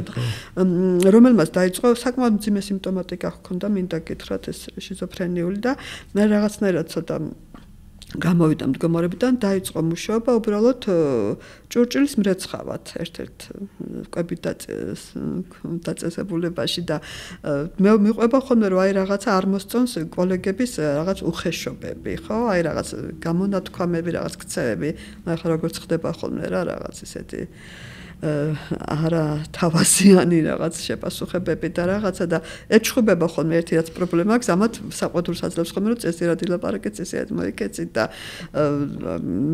ამ დაწესებულების ხელმძღვანელი ამბობს, რომ ეჩხუბება ამ დანარჩენ თანამშრომლებს, რომ წესიერად მოიქეცით, იმიტომ რომ იმდენად ღირებული თანამშრომელი გახდა, იმდენად კარგად აკეთებს თავის საქმეს, რომ ეუბნება რომ თქვენ გაგიშვებთ და ამას არ გაუშვებთ სამსახურიდან წესიერად მოიქეცით. ანუ აი ეს არის რომ მისი ადგილი ნახა ხელფასს იღებს, კიდევ ბევრი მყავს ესეთი, რომლებიც აი ადრე ვთქვათ, ჰქონდათ უფრო პრესტიჟული, ასე ვთქვათ, პროფესია და სამუშაო, ეხლა ნაკლებ პრესტიჟულზე არიან, მაგრამ კარგად ასრულებენ და კმაყოფილები არიან ამით, იმიტომ რომ მაინც სასარგებლო საქმეს აკეთებენ.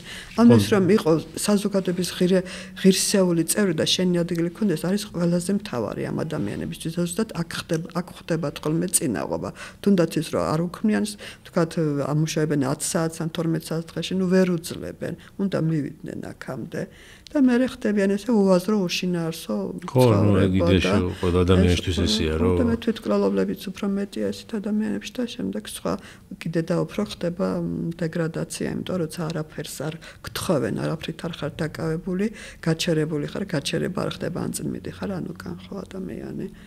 ხო, თავარია ეგ არის, რომ ის საქმე იპოვა, რაც გიყვარს და სიამოვნებას განიჭებს, თორე ეს პრესტიჟული ძალიან სუბიექტური ნათქვამია, ვისთვისაც არის პრესტიჟული, ანუ სასარგებლო უნდა იყოს. შენს ადგილზე უნდა იყოს სასარგებლო. ხო, ალბათ ყველაზე დიდი შრომა გამსაზღვრულია. ამის აღქმა რომ სასარგებლო ხარ, ხო, თან პლუს როცა აი ადამიანები, ვინც მუშაობენ, ჩვენი პაციენტები უფრო იშვიათად წვავდებიან და ხვდებიან საავადმყოფოში, იმიტომ რომ უფრთხილდებიან ამას და იცავენ რაღაც გარკვეულ წესებს, რასაც ეუბნები, რომ ცუდად არ გახდნენ, სამსახური არ დაკარგონ.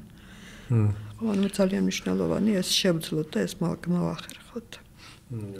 ესეთი რაღაც ახსენეთ, რომ როგორიც იყო ადამიანი, ის რაღაც ბირთვი მაინც რჩება. პიროვნული ბირთვი. როგორც უნდა მწვავე სახე მიიღოს ის მაინც ჩანს და აი ეს რა არის ბირთვი რაც ეძახით არის ეს არის ცნობიერება არის სული თუ აი ახლა ცოტა ფილოსოფიური შეკითხვა არის გავჩნდებით ალბათ თქვენ პროფესიას ალბათ სული უფროა თუმცა სულზე მე როგორ უნდა ვილაპარაკო მე ფსიქიკა მეხება ხო აი ძირითადი ბაზისური თვისებები ადამიანის ან თანდაყოლი ან ადრეულ ასაკში შეძენილი ფაზის აი ხო არის ადამიანი ჩვენ ხსოვს ისტორიას ვწერთ ხოლმე ავადმყოფობის ისტორიას ვწერთ როგორი იყო ავადგახდომამდე აი ვიღაც იყო ჯიუტი ვიღაც იყო პირიქით დამყოლი ვიღაც იყო შრომის მოყვარე ვიღაც იყო ზარმაცი ვიღაც კომუნიკაბელური ვიღაც ნაკლებ კომუნიკაბელური აი ეს ძირითადი თვისებები რჩება მაინც აი ხედავ პიროვნებაში აი მადლიერებისგან სტამპერი ვიღაც რომელიც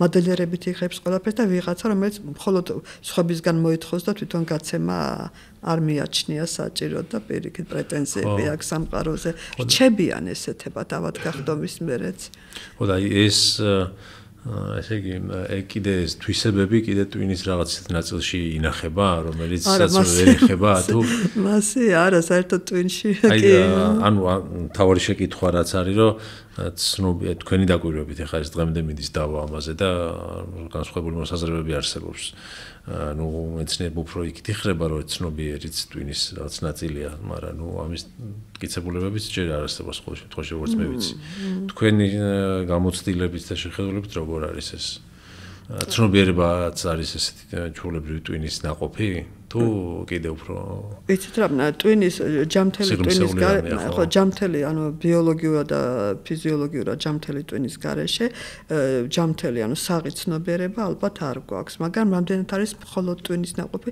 ეს ისევ და ისევ ჩამოკიდებ იცით რა ფილოსოფია რელიგია ცოტა ამ თემებში გადავიდეთ აი ნახეთ ერთი მე მგონი ეს წავიკითხე ანთროპოსოფებთან ახლა თავს ვერ დავდებ აი ესეთი განმარტება არის თუ არა ჩვენი ცნობიერება ჩვენი აზრები მხოლოდ ჩვენი ტვინის ნაყოფი და ესეთი საინტერესო შედარება იყო და მომახსოვდა წარმოიდგინეთ რომ ეს ოჯახი გარეთ დგავს რაღაცა ჭურჭელს თიხის ჭურჭელს სიტყვაზე იმიტომ რომ დილით 6 საათზე მერძევე უნდა ჩამოიაროს და რძე ჩაასხას ხო ამ ჭურჭელში და დილით რომ გამოდის ნუ ჭურჭელი ძიცავს ხოთება და შეაქვს და იცის რომ ეს მერძევემ ჩაასხა ეს ჭურჭელი ეს რძე ამ ჭურჭელში მაგრამ ხომ ის არასოდეს არ იფიქრებს რომ ამ თიხის ჭურჭელმა გამოიმუშავა თვითონ ეს რძე მაგრამ ჭურჭელი თუ არ იდიგმებოდა რძესაც არავინ ჩაგისხავდა მაგრამ ჭურჭელს არ გამოიმუშავებს სხვამ ჩაგისხა ნუ ესევე ტვინი თუ არ გაქვს საღი იმაში აზრი და ცნობიერება ასე ვთქვათ საღად ვერ მოთავსდება მაგრამ რამდენად ეს ტვინი გამოიმუშავებს თვითონ აი ამის გამო იყო და ძალიან მომეწონა ეს შედარება მართლა კითხვა ხო იმიტომ რომ თუნდაც ფაქტი რომ აი დღემდე საერთოდ ზოგადად სოფლიოში პოდკასტებშიც ერთ-ერთი ესეთი საინტერესო და პოპულარული თემა არის ეს ცნობიერება და ტვინი როგორ მუშაობს და მას ვამბობდი ხა და მე კარგი აზრი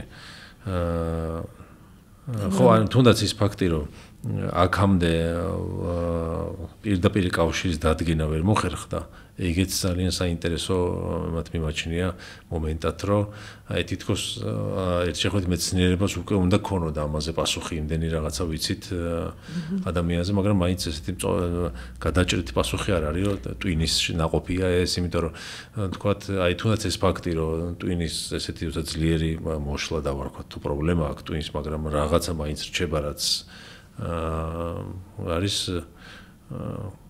ძალიან საინტერესო არის ეს მაინტერესებს აი ზუსტად იქ რა ბუნდოვანებაში რა ხდება არ არსებობს და ბოლო კვლევები სულ მიდის ფაქტია რომ აი წამლები მოქმედება რა თქმა უნდა სიმპტომების შემცირებას ან ამოწურვას იძლევიან უკვე თუნდაც აი ჰალუცინაციების ან ბოდვითი იდეების ეს ნიშნავს რომ ეს ფიზიოლოგიური პროცესები რაც მიდის ტვინში რა თქმა უნდა მნიშვნელოვანია აი დოფამინის დონის ცვლილება ახდენს გავლენას ფსიქიკურ აშლილობაზე მაგრამ რაც არის საღი მდგომარეობა ხო არ გვაქვს არანაირი ფსიქიკური აშლილობა აი მაგ დროს რა ხდება საიდან მოდის ეს აზრები ნუ კი არის რაღაც ცალკეული ტვინის ცალკეული უბნები რაღაცასთან დაკავშირებული ხო რაღაც მაგალითად ფრონტალურ შუბლის წილთან დაკავშირებული უფრო უმაღლესი ფუნქციები ხო მეტყველება რაღაც აზროვნების ნაწილი თქვათ უფრო უკანა ლიმბურ სისტემასთან თქვათ ემოციები ველაპარაკოთ.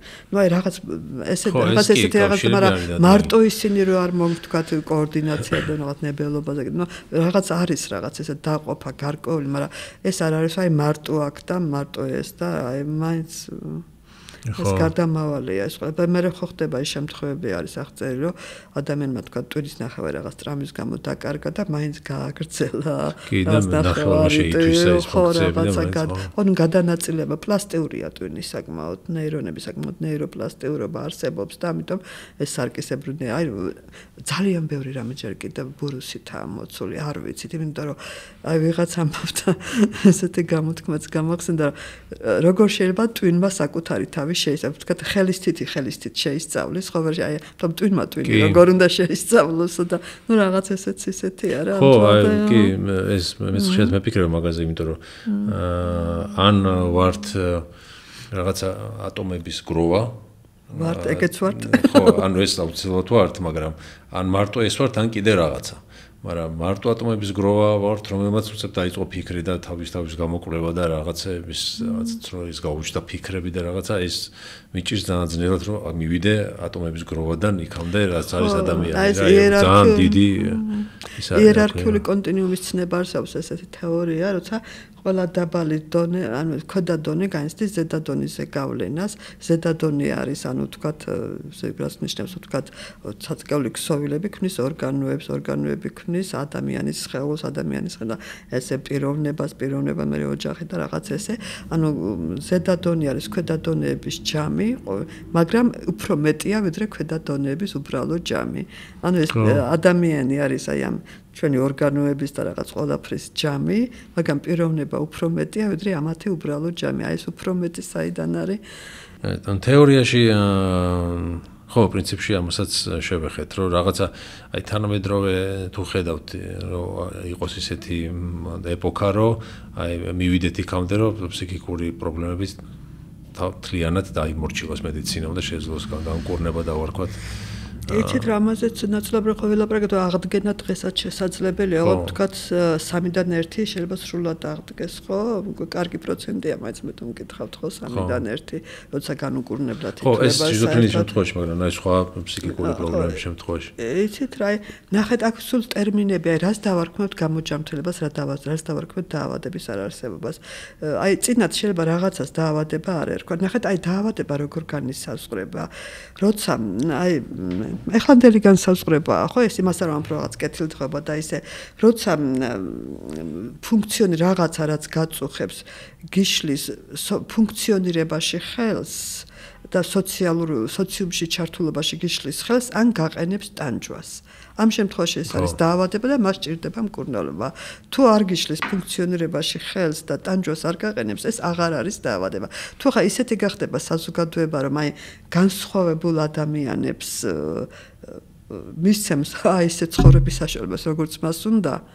მაშინ იცით რა არსებობდა აი ნახეთ რამდენს ვლაპარაკობთ რომ ამოუწურავი თემაა ანტიფსიქიატრიული მოძრაობა არსებობდა გასული საუკუნის 60-იან 70-იან წლებში არ ვიცი თუ გაგიგიათ და ისინი თვლიდნენ რომ ფსიქიკური აშლილობა ფსიქიკური დაავადება ანუ ეს დიაგნოზი არ არსებობს ეს არის გამოგონილი რამ პოლიტიკური რეპრესიების იარაღი პოლიტიკური რეპრესიის იარაღი ეს გამოიგონა საზოგადოებამ იმიტომ რომ განსხვავებული ადამიანები რეპრესიის ქვეშ ყოლოდა და დაემორჩილებინა და მოუწოდებდნენ რომ ავადმყოფები დახურეთ რომ ესენი არ არიან ავადმყოფები უბრალოდ არიან განსხვავებულად მოაზროვნე ადამიანები ნუ მე აღმოჩნდა რომ თქო ესე არ იყო და ისევ გახსნეს ეს ავადმყოფები სადღაც დაეხურა მაგრამ და ერთ-ერთი ამბობდა რომ რაც ასევე საინტერესოა რომ შიზოფრენია ეს არის ადაპტაციის ადამიანის ადაპტაციის უნარის წარუმატებლობა. ანუ თუ ის გარემო შენ გიღებს ისეთი როგორიც ხარ და ხელს არ გიშლის შენი სურვილების, მიზნების, ფუნქციონირების განხორციელებაში, მაშინ შენ არ ხარავად. მაგრამ თუ ესე დაიწყო შევიწროება ხელი შეეშალა გაღიზიან და ან შენ თვითონ გაქვს ტანჯვა თქვა კბილი გტკივა ნუ ეხლა იტანჯები საზოგადოებას არაფერს უშევებ, მაგრამ შენი ტანჯები მაშინ ეს ავადმყოფობა და მიხედვა უნდა.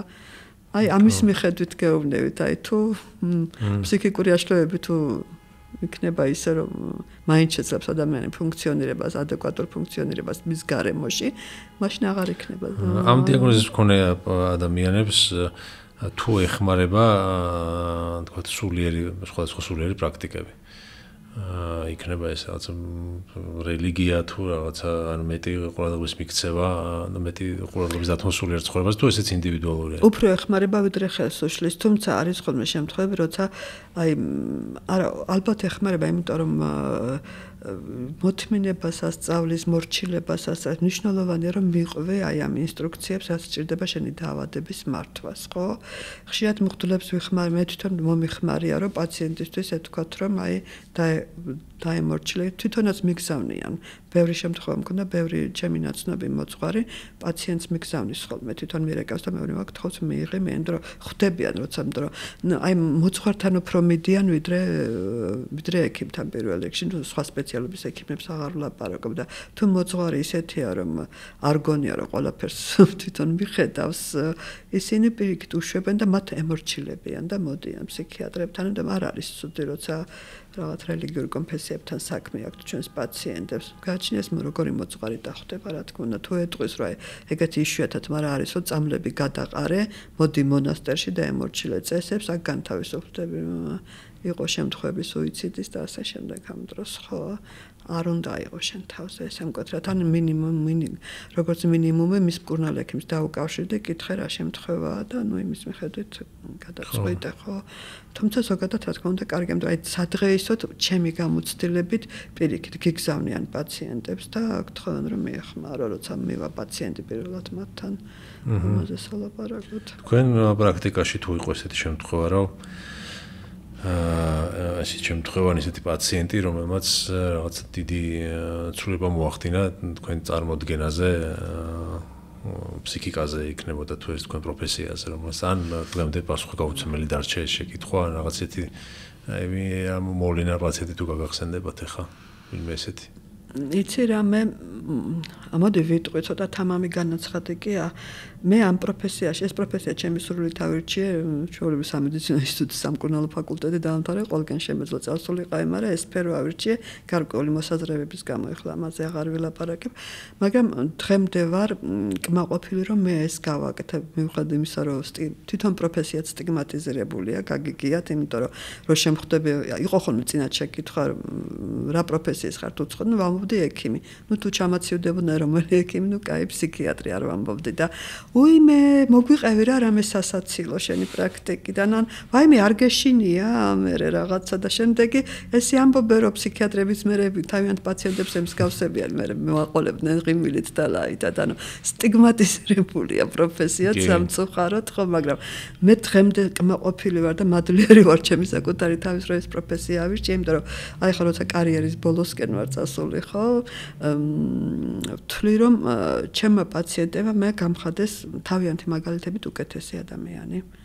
ყოველ შემთხვევაში მინდა რომ ასე იყოს, ასე მგონია, იცით რა, აი მე დავინახე პიროვნულ ბრძოლას ვლაპარაკობ, აი როგორი მადლიერები არიან ეს ადამიანები, აი სულ უბრალო ხელის გაწვდენაზეც კი, სულ უბრალოდ იმაზე რომ თანაბრად, აი პატერნალისტურად კი არ უდგები ზემოდან.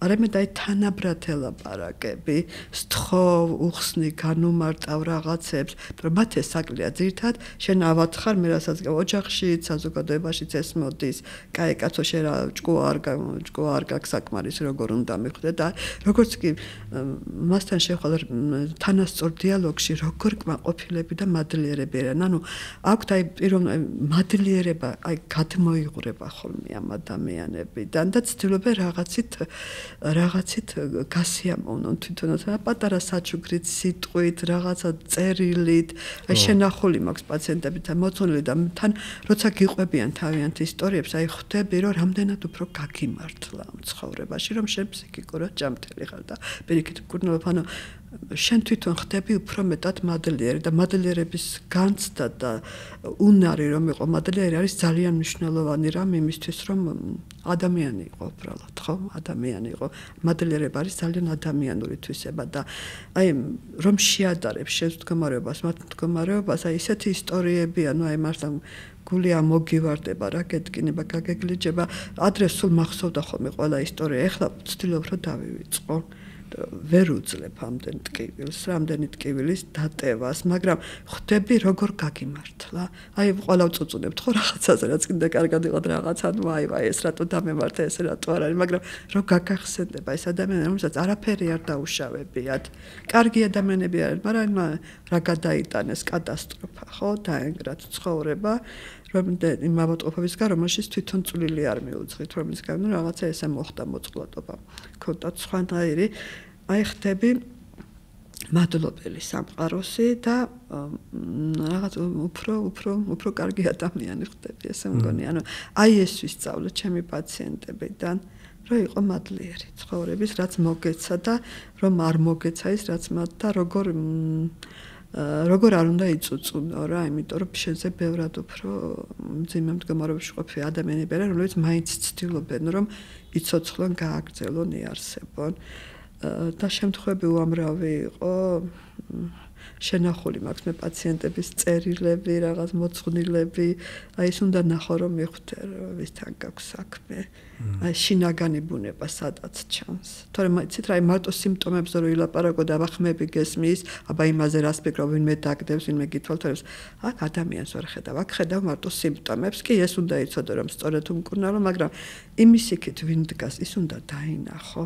და აი ესე უნდა ელაპარაკო. აი ვიღაცა, ვისაც უნდა ელაპარაკო მკვეთრად, უნდა მისცეთ დირექტივები, რომ სხვანაირად ვერ გაიგებს ვიღაცა, ვისაც აი კოლაბორაციაში უნდა შეხვდე, უნდა შენ თანასწორად ელაპარაკო და აუხსნა და უმტკიცო რატომ.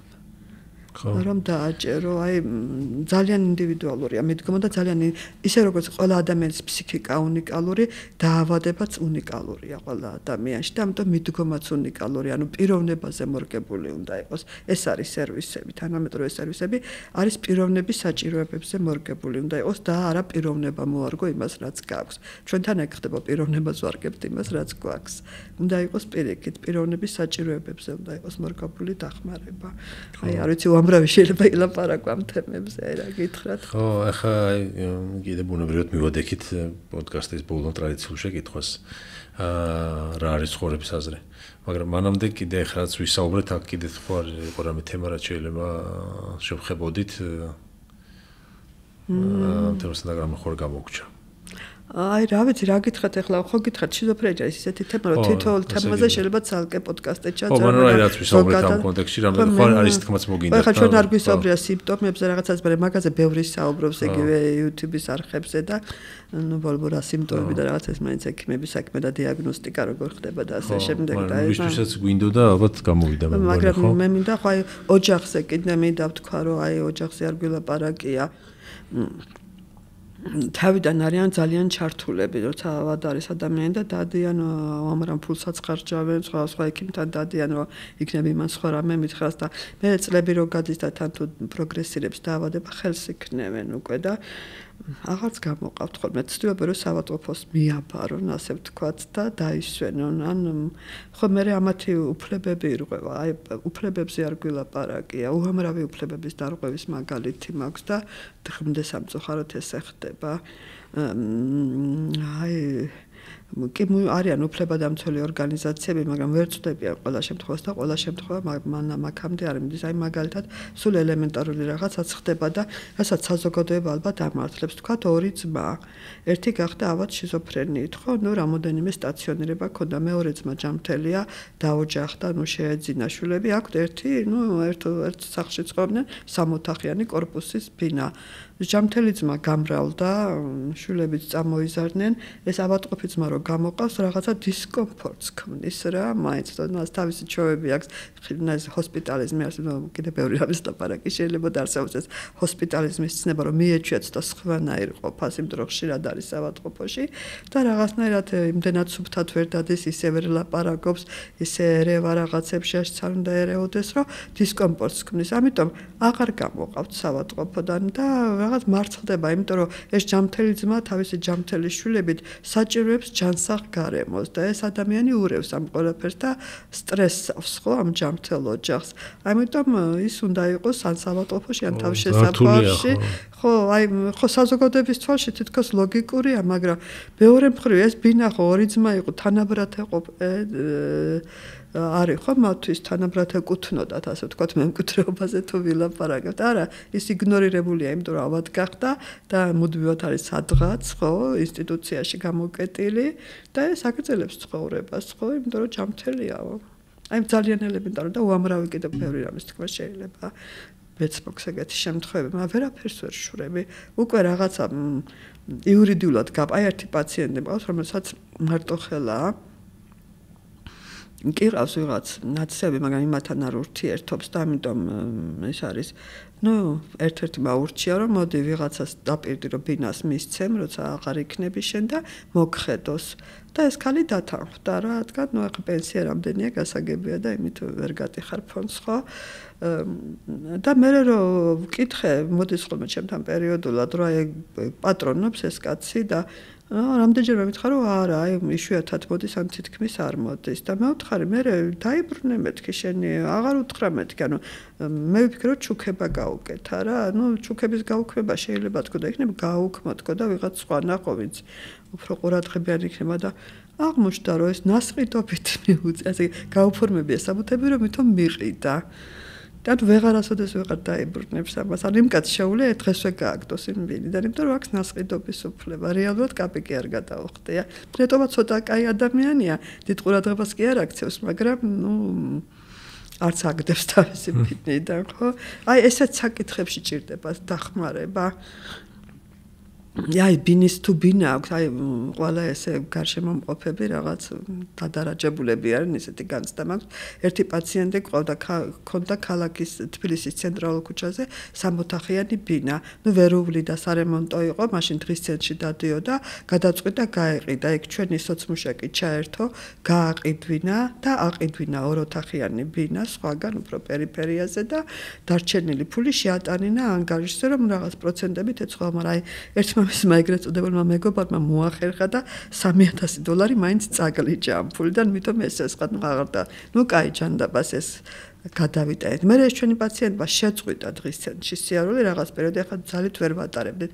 აღმოჩნდა, რომ აი ეს 2000-იანი წლების დასაწყისში ხდებოდა ეს ამბავი, რომ ვიღაც მოუნდა საზღვარგარეთ წასვლა. მაშინ ხო რაღაც იქ უფრო კარგად ვიქნები ამ მოტივით და ვიღაც ქალი შეპირდა, რომ აი მე გაგიკეთებ და ჯერჯერ ვიზების პერიოდი იყო და მოსთხოვა რაღაც გარკვეული თანხა. მაშინ რამოდენიმე $1000 და ამან გაყიდა ეს ბინა და მთელი ფული მისცა ამ ქალს. ეს ქალი დაიკარგა. ეს დარჩა ქუჩაში.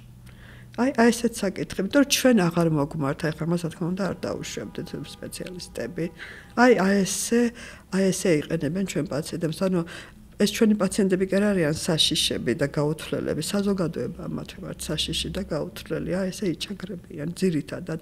და 1000 ერთხელ რო ხდება შემთხვევა, როცა მწვავე მდგომარეობაში მყოფი რაღაც დანაშაულს ჩაიდეს, რა თქმა უნდა, ესეც ხდება. ესეც ჩვენი ბრალია, იმიტომ რომ სანამ მწვავე მდგომარეობამდე მივიდო და მანამდე ჭირდებოდა დახმარება, ხო, მე უკვე ვეღარ აცნობიერებს ადამიანი.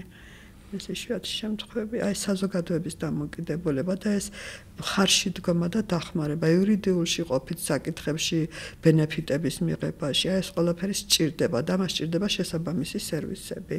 ეს სერვისები უნდა შექმნას სახელმწიფო.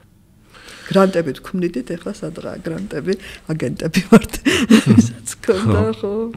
ხო, მაგრამ კი მძიმე არის საკმაოდ, მაგრამ იმედიც არსებობს და მართვადია და მართვადია ნამდვილად კი. ხო, თუ ვინმე გვისმენს და რაღაცა ხელი ქონდა რაღაცა ჩაქნეული, იქნება იმათვის რაღაცა ის იყოს. ნამდვილად მართვადია და ნამდვილად გება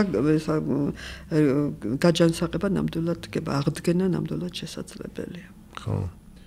80%-ში. კარგი, რა არის ცხოვრების აზრი, ბოლო შეკითხვა? არ მახსოვს თქვენ წინა სტუმრობისას დაგისვით თუ არა ეს შეკითხვა ბოლოს არა მაგდროს მე შემოვიღე ეს თქო ტრადიცია. იცით რა, ძალიან ისეთია, ვიფიქრე ამაზე, ბევრი იდეა მომივიდა, მაგრამ ალბათ თავარია ისწავლა ნამდვილის ყალბისგან განსხვავება, ჭეშმარიტების ან თავარის არამთავრისგან განსხვავება, ნამდვილის ყალბისგან განსხვავება და შეძლო ამ პრინციპებით ცხოვრება. იცოდე რა არის მთავარი, ანუ გახდა იმაზე უკეთესი ადამიანი ცხოვრების ბოლოს, ვიდრე იყავი ცხოვრების დასაწყისში. ანუ მისაღები, ანუ რაც არის ზოგადად რელიგია, რასაც მოგვიწოდებს, ხო უფრო ერთი ნაბიჯით დავახლოთ ღმერთს. შეძლო შენი ცხოვრები და არა ის რომ 5 სახლი გაქვს და მე-6-იც იყიდო, 3 მანქანა გაქვს და მე-4-იც იყიდო, ეს მეორე ხარისხოვანია. თუ ეს გეხმარება რომ უკეთესი პიროვნება გახდა კი ბატონო. მაგრამ ზოგადად ეგ არის. კარგი, ძალიან დიდი მადლობა. თქვენ მადლობა რომ ამ თემაზე მალაპარაკეთ, იმიტომ ძალიან მომწიფებული თემაა ეს დამოკიდებულება. არა, პირიქით, საინტერესო იყო ძალიან და მადლობა მსმენელსაც, ვინც ბოლომდე გვისმინა. გთხოვთ რომ გამოიწეროთ არხი, ვიდეოს და ლაიქოთ და ერთ-ერთი შევხვდებით. კარგად გრძანდებოდეთ. ახალ